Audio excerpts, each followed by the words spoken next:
नमस्कार दोस्तों, बहुत बहुत स्वागत है आपका। दोस्तों, इस वीडियो में हम यूपी ट्रिपल की पीटी में संधि से संबंधित जो महत्वपूर्ण प्रश्न बन सकते हैं या पूर्व परीक्षाओं में आ चुके हैं उनको देख रहे हैं। तो चलिए शुरुआत करते हैं।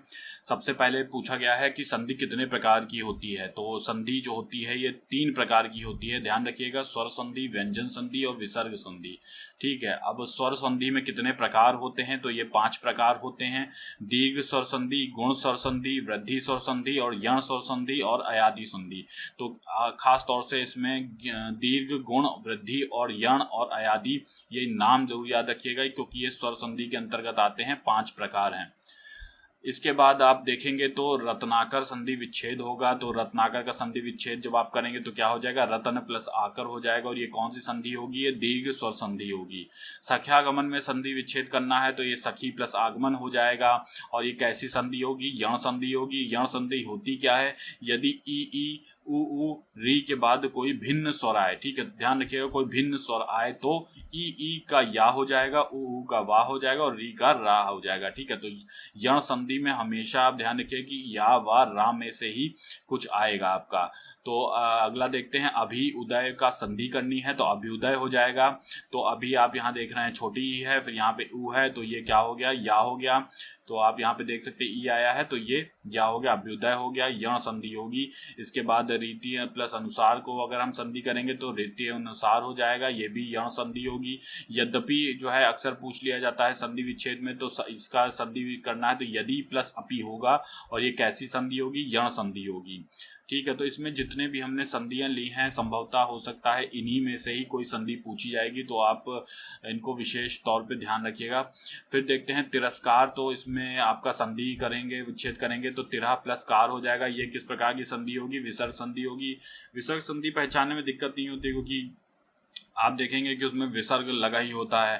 तो इसको विसर्ग संधि होती क्या है, विसर्ग के बाद कोई अघोष व्यंजन आए। तो अघोष व्यंजन कौन से होते हैं, का, चा, टा, ता, पा, शा, सा, इस तरह के आए तो विसर्ग के स्थान पर शा, शा, मा में से कोई हो जाता है। ठीक है, एंत मुरारी की में संधि बतानी कौन सी है, तो व्यंजन संधि होती है। एतत प्लस मुरारी हो जाएगा इसकी संधि। व्यंजन संधि किस प्रकार की संधि होती है उसको देख लेते हैं। यदि किसी वर्ग के प्रथम वर्ण के बाद कोई अनुनासिक वर्ण हो तो प्रथम वर्ण के बदले उसी वर्ग का अनुनासिक वर्ण हो जाता है, तो एतत प्लस मुरारी हो जाएगा।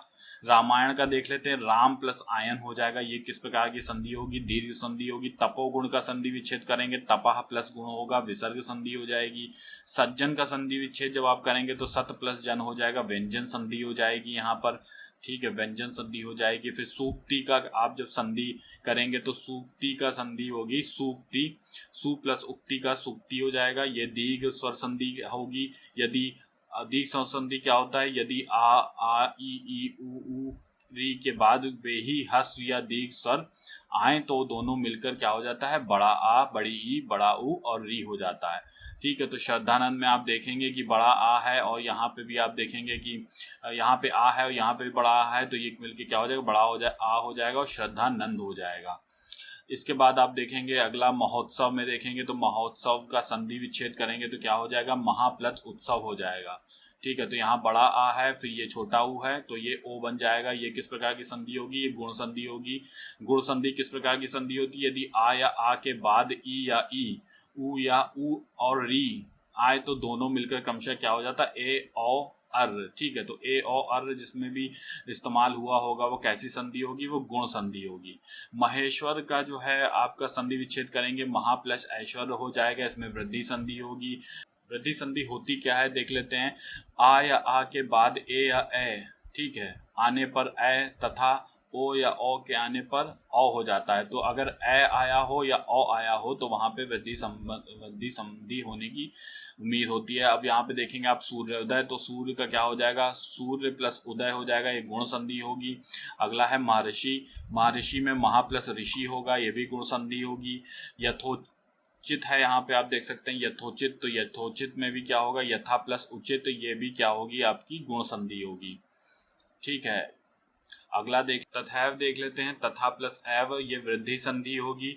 वृद्धि संधि क्या होती है, यदि आ या आ के बाद ए या ए आए तो दोनों के स्थान पर ए तथा ओ या ओ आए तो दोनों के स्थान पर ओ हो जाता है। ठीक है, तो यहाँ पे ए या औ हो जाता है।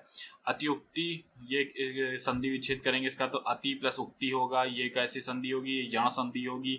यण संधि कैसी संधि होती है? तो यण संधि में ई, छोटी बड़ी, छोटा ऊ बड़ा ऊ, री के बाद कोई भिन्न स्वर आए तो ई की जगह या और ऊ की जगह वा और री की जगह रा हो जाता है। तो यण संधि में क्या होता है? अभी हमने पहले बताया था, या वा रा हो जाता है। तो अतिउक्ति है अति प्लस उक्ति। इसी प्रकार यद्यपि अभी हमने देखा था, तो यद्यपि को यदि प्लस अपि में बांट सकते, संधि जब करेंगे तो यद्यपि हो जाएगा। अनु प्लस अ करेंगे तो अन्वय हो जाएगा। अगला है गौ, गौ प्लस चरती, गौचरती, एक ऐसी संधि होगी, विसर्ग संधि होगी। फिर दीर्घ का वर्ण विच्छेद करना है तो दा हो जाएगा, री हो जाएगा, गा हो जाएगा, आ हो जाएगा। वधुर्मी का संधि विच्छेद करना है, वधु प्लस उर्मी हो जाएगा। ये कैसी संधि होगी? ये दीर्घ संधि होगी। ठीक है, इसमें आप देख सकते हैं बड़ा ऊ है, फिर बड़ा ऊ है, तो ये बड़ा ऊ हो जाएगा। इसके अलावा कुछ अन्य दीर्घ संधि के उदाहरण हम देख लेते हैं। तो जैसे भूर्जा जो है, ठीक है, तो भूर्जा भी जो है दीर्घ संधि है। इसमें भू प्लस ऊर्जा होगी, दोनों में बड़ा ऊ लगा हुआ है। सरयुर्मी में भी देख सकते हैं आप, सरयु प्लस उर्मी होगा। धातुष्मा में धातु प्लस ऊष्मा, ये भी दीर्घ संधि है। अभीष्ट में अभि प्लस ईष्ट, ये भी दीर्घ संधि है। सावधान में सा प्लस अवधान, दोनों जगह छोटा है। विद्यार्थी में आप देखेंगे विद्या प्लस अर्थी, ठीक है, तो ये भी दीर्घ संधि हो जाएगी आपकी। अगला देखते हैं अत्याचार, अत्याचार का संधि विच्छेद करेंगे तो अति प्लस आचार हो जाएगा। ठीक है, ये कैसी संधि होगी? यण संधि होगी। इसमें या वा रा का आप इस्तेमाल करते हैं। तो इसके बाद अगला देखते हैं अन्वेषण, अनु प्लस एषण, ये भी यण संधि होगी। अन्वय जो है इसका संधि विच्छेद करेंगे तो अनु प्लस अ हो जाएगा, ये भी यण संधि होगी। उडयन का जो आप संधि विच्छेद करेंगे तो उत प्लस उडयन हो जाएगा। ये कैसी संधि होगी? ये व्यंजन संधि होगी। इसमें व्यंजन संधि के जो अन्य उदाहरण हैं वो विपत जाल, यानी कि विपजाल जो है जो आपका व्यंजन संधि होगी। फिर इसके अलावा जो व्यंजन संधि के उदाहरण है उद्धरण, तदित, वागजाल, ये सब व्यंजन संधि के उदाहरण है। सहज शास्त्र, ये सत प्लस शास्त्र जो है। दिगंबर, दिक प्लस अंबर, ये भी व्यंजन संधि। उल्लंघन, उत प्लस लंघन, ये भी व्यंजन संधि के उदाहरण हैं। आगे देख लेते हैं नाविक का संधि देखते हैं। तो नाविक का जब संधि विच्छेद किया जाता है 9 प्लस 1 हो जाएगा, ये अयादि संधि होगा। अयादि संधि क्या होता है? यदि ए ओ औ के बाद कोई भिन्न स्वर आए तो ए का ऐ का आय, ओ का अव और औ का आव हो जाता है। तो ध्यान रखिएगा कि अयादि संधि में क्या आएगा? ऐ होगा, आय होगा, अव होगा, आव होगा। तो ये जहाँ पे होगा वो क्या होगा? अयादि संधि होगा। तो नाविक की बात की गई 9 प्लस 1, यानी औ, बड़ा औ और ई मिलके वा बनाएंगे। ठीक है, और इसके बाद हम देखते हैं पावन का, तो पाव प्लस अन हो जाएगा। ठीक है, तो ये भी कैसी संधि होगी? ये भी अयादि संधि होगी। और पवन भी कैसी? पो प्लस अन होगा, ये भी अयादि संधि होगा। ये सब जो है अयादि संधि के उदाहरण हो गए। अगला देखते हैं विसर्ग संधि के कुछ उदाहरण देख लेते हैं। जैसे निर्धन, निह प्लस धन, ये विसर्ग संधि है। पयोधि, पया प्लस धी। निष्कपट जो है निह प्लस कपट, ये भी विसर्ग संधि के उदाहरण है। निश्चल, निह प्लस चल। दुस्तर, दु प्लस तर, ये सब जो हैं आपके विसर्ग संधि के उदाहरण हैं।